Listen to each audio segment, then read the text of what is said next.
Hey guys, I'm T and welcome to the channel. If you're new here, we make trendy and fun crochet tutorials twice a week. If you haven't already, smash that like button, drop a comment down below, and subscribe to join in on the fun. In today's tutorial, we're going with a business casual vibe, making a modern skirt. Since office appropriate was the name of the game, style stays on max, but we kept the flourishes to a minimum. Speaking of, if you like keeping it cute but being low-key, you are in the right place. We have hundreds of easy to follow minimalist crochet tutorials and patterns with even more dropping twice weekly, so consider clicking the bell to subscribe and you'll never miss an upload. Also, do me a huge favor and give this video a big thumbs up if you like it, or 2 thumbs down if you don't. Either way, it's a great way to show support so I can keep putting out free tutorials every Wednesday and Sunday.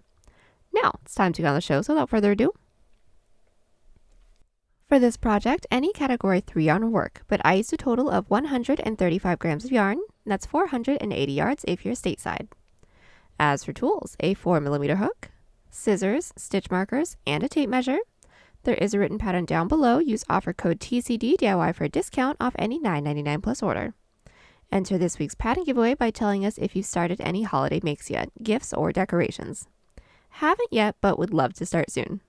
Details for the giveaway down below. We're using 3 stitches for this project, and they'll be as follows. Chain, slip stitch, single crochet, and treble crochet. This tutorial is made for a size small. You can adjust it for your size and explain how to in the video, so let's get started. Getting the skirt started, we're all going to grab our category 3 yarn and make a slip knot. Then we're all going to grab our 4mm hook and start off by making a chain the height that we'd like for the waistband to be. I'd like for mine to be just about 2 inches or 5 centimeters, so I'm going to start by making a chain 12. Now that we have our chain, we're going to do a slip stitch row. Start by blocking off that last chain and do a chain 1. That chain 1 doesn't count as a stitch. Into that chain that we blocked off, or the second chain from our hook, we're going to insert with a slip stitch. So insert, yarn over, and gently pull through both loops on our hook. We want to make sure that we're not tugging too tightly, otherwise the following row will be too tight to work into. Let's do that again. Into that next chain, insert, yarn over, gently pull through both. Continue with 1 slip stitch into every chain to reach the end of the row. We've just made our way down with our row 1. Getting started on our second row and all the other rows after this, we're going to chain 1 and flip and start with 1 back loop slip stitch. So into the last stitch from our previous row, into that back loop or the loop that's furthest away from us, we're going to insert, yarn over, and gently pull through both loops on our hook. Once more, next stitch is back loop, yarn over, gently pull through both. Continue with 1 back loop slip stitch into every stitch. At the end of the row, chain 1, flip our work, and repeat. We're going to continue to repeat this row with no increases and no decreases until we have a waistband that can stretch, because remember it does have a decent amount of stretch to it, around the widest part of our hips. Then I will meet you back when we have rows in multiples of 4 plus 3, and then I'll meet you back. So we are back. I've just completed my total waistband. Now I have a total of 143 rows. This length is roughly 19.5 inches or 49 centimeters unstretched. Now just to let you guys know, my multiples of 4 was 140. That could reach around the widest part of my hips. Plus we needed to add an additional 3 rows. So that's how I ended up with 143 rows. Now once we have that, we're ready to seam everything together. So we're going to fold our work in half, making sure that nothing's twisted, and insert our hook into the corner stitch of both the front and the back panel. So now that our hook is in through both the front and the back panel, we're going to yarn over, pull through everything on our hook. Then we're going to do an outside loop slip stitch seam, which is going to look like another back loop slip stitch row. So finding that first stitch into the front panel, we're going to insert only in through that front loop. Then finding that next stitch into the back panel, we're going to insert only in through that back loop or the loop that's furthest away from us. Then yarn over and gently pull through all 3 of those loops. Let's do that again. Next stitch into the front panel, insert only into that front loop. Next stitch into the back panel, insert only into that back loop. Yarn over, pull through all 3, and continue this until we don't have any more stitches left. So now that we have just completed our seam, we're now going to single crochet along the edge of our waistband. So from where we're at, we're all going to chain 1. All we're going to do is put 1 single crochet into every side row. So finding our first side row, mine is this divot right here. I'm going to find that top loop and insert, starting with just 1 single crochet. My next side row is this raised row. Find that top loop and insert with 1 single crochet as well. Let's do that again. My next side row is this divot. So find that top loop, insert with 1. Next side row is this raised row, insert with 1 as well. Continue with 1 single crochet into every side row, making our way all the way around. We should end up with the same amount of stitches as rows that we made for the waistband, then slip stitch into that chain space. Once when it's completed, try our piece on, because the single crochet row is going to be as wide as this portion can stretch. If it's a little bit too tight, we do some stitches with a looser grip, or if it's too loose, we do some stitches with a tighter grip. We are back and our single crochet row is complete. Now what we're going to do from here is just get started on the length of our skirt. So from where we're at, since we all should have slip stitched in that chain space, we're all going to make a chain the length that we'd like for the skirt to be. Now you can make this as long or as short as you'd like. I'd like for mine to be roughly mid-thigh, so making sure that you place your waistband where you'd like for the waistband to be once when it's completed, go ahead and make your chain. I needed roughly 14 inches or 36 centimeters, so I went ahead and made a chain of 70. Once we have our chain, we're all going to do a treble crochet row. So we're going to block off that last chain and start with a chain 1, 2, 3. That chain 3 doesn't count as a stitch, that's just the height. What we're going to do from here is yarn over twice, and into that 4th chain from our hook, we're going to do 1 treble crochet. So we're going to bring our hook down into that chain that we blocked off, or the 4th chain from our hook, yarn over, pull through. From here, we should all have 4 loops on our hook. Then we're just going to yarn over and pull through 2 until we have 1 loop left on our hook.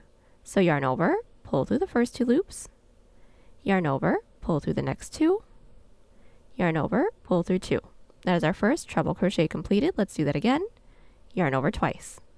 Into that next chain, insert and pull through, yarn over, pull through 2, yarn over, pull through 2, yarn over, pull through 2. Now once more, yarn over twice. Into that next chain, pull through, yarn over, pull through 2, pull through 2, pull through 2, and continue with 1 treble crochet into every chain to reach the end of the row. So we've just made our way up with our row 1. Now we're going to connect it into the base. So making sure that our work is slipped right side out, right side up.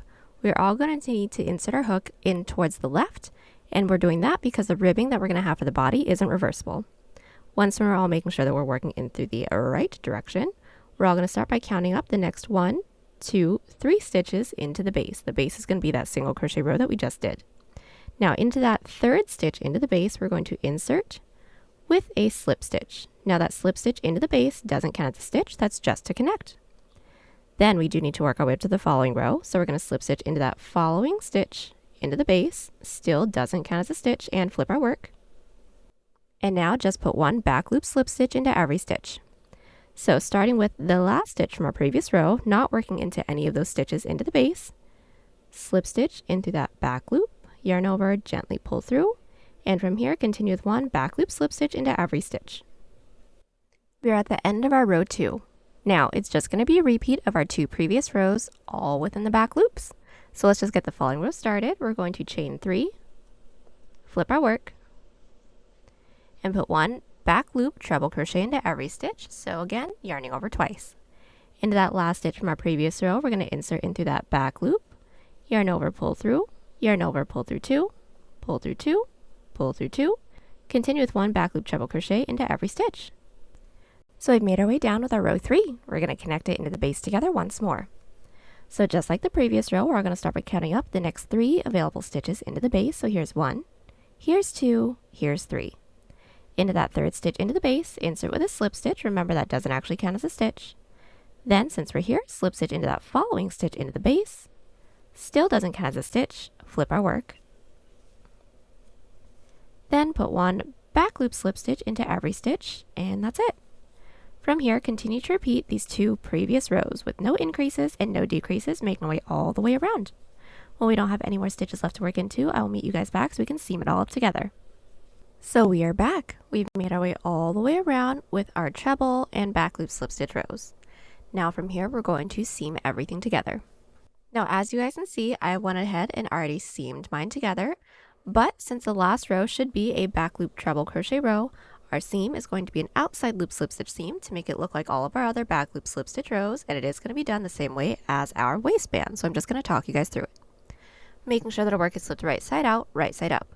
We're going to insert our hook into the corner stitch of both the front and the back panel, then do our outside loop slip stitch seams till we don't have any more stitches left to work into. When we don't, do a chain of 1 and cut, and then I'll meet you back. Now that everything is all seamed up, the last thing we're going to have to do is our drawstring. So we're all going to start by making a drawstring that can wrap around the widest part of our hips, plus some slack, so roughly I would estimate 5 inches or so, because we do need enough slack so that we can use it for a bow tie. Then what we're going to do from here is find our middle row. Now it doesn't need to be exact. All I did was making sure that my seam is within the middle of my back. Then I just found where my rough estimate of my middle row was, trace that all the way up into the waistband. And I'm going to say that this is my middle row. So I'm going to leave that gap, and I'm going to start by bringing my hook back just a few rows and then inserting my hook underneath the stitches where I'd like for my drawstring to be. Now you can place your drawstring high, in the middle, or low. I want mine within the middle. I'm just going to insert my hook into that same middle stitch until I reach my middle row. Then from here, I'm going to place my drawstring on my hook and just pull through. We want to make sure that we're not pulling through all the way so that we leave some slack, but we're just going to continue doing this, making our way all the way around, and then I'll meet you back. So now that we made our way all the way around with our drawstring, we are all done. Now the last thing we have to do is just weave in all of our ends. And there you have it. Hope y'all enjoy the tutorial. Join us on Instagram, Pinterest, or Twitter. Those links are down below, and don't forget to like and subscribe to the channel if you haven't already. Catch you on the next one. Bye!